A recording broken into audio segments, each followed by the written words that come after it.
मार्च 2021 में राजगढ़ मध्य प्रदेश के रहने वाले पूर्व वार्ड पार्षद शफीक अंसारी को रेप के आरोप में गिरफ्तार किया गया था। उनके बेटे और भाई के खिलाफ भी एफआईआर दर्ज की गई थी। यही नहीं, आरोप लगने के तुरंत बाद उनके घर को अवैध बताते हुए गिरा दिया गया था, जिसकी कीमत करोड़ों में बताई जा रही थी। अब लगभग 4 साल बाद अदालत ने कहा है कि उन पर लगे सभी आरोप झूठे हैं और इस मामले में 14 फरवरी 2025 को अदालत ने शफीक अंसारी के साथ सभी को बरी कर दिया है। जानकारी के मुताबिक राजगढ़ जिले के प्रथम अतिरिक्त सत्र न्यायाधीश चित्रेंद्र सिंह सोलंकी ने पाया कि महिला और उनके पति की गवाही में काफी विसंगतियां थीं।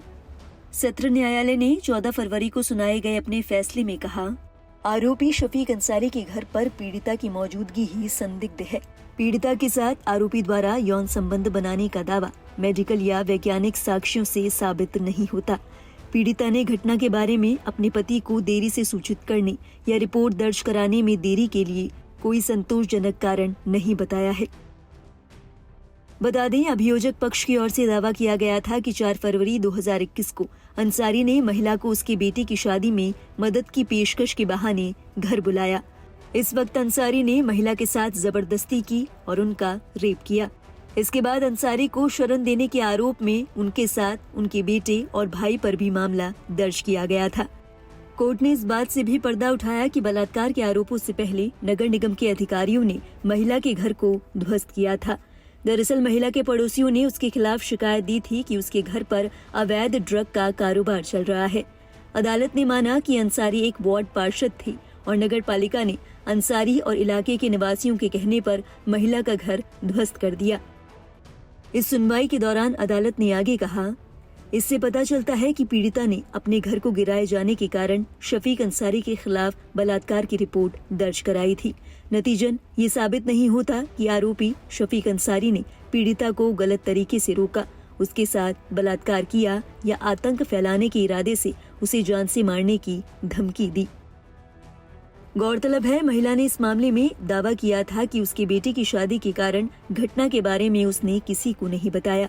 अदालत ने कहा कि एफआईआर में महिला ने इस बात का उल्लेख नहीं किया है कि अंसारी ने घटना के समय से लेकर रिपोर्ट दर्ज होने तक शिकायतकर्ता को लगातार डराया या धमकाया। कोर्ट ने कहा, गांव में पुलिस स्टेशन होने के बावजूद पीड़िता ने अपनी बेटी की शादी के तुरंत बाद घटना की रिपोर्ट दर्ज नहीं कराई। पीड़िता ने अपनी बेटी की शादी के 15 दिन बाद अपने पति और बेटों को घटना की जानकारी न देने का कोई कारण नहीं बताया है। इस प्रकार पीड़िता ने 1 महीने की देरी से घटना की रिपोर्ट दर्ज कराने के लिए कोई संतोषजनक स्पष्टीकरण नहीं दिया है।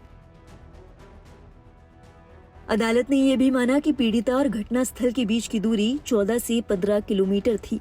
अदालत ने यह भी कहा, पीड़िता ने ये स्पष्ट नहीं किया है कि वो घटना वाली रात आरोपी के कार्यालय में कैसे मौजूद थी। अदालत से बरी किए जाने के बाद एक प्राइवेट मीडिया हाउस से बात करते हुए अंसारी ने कहा कि वे बेकसूर थे।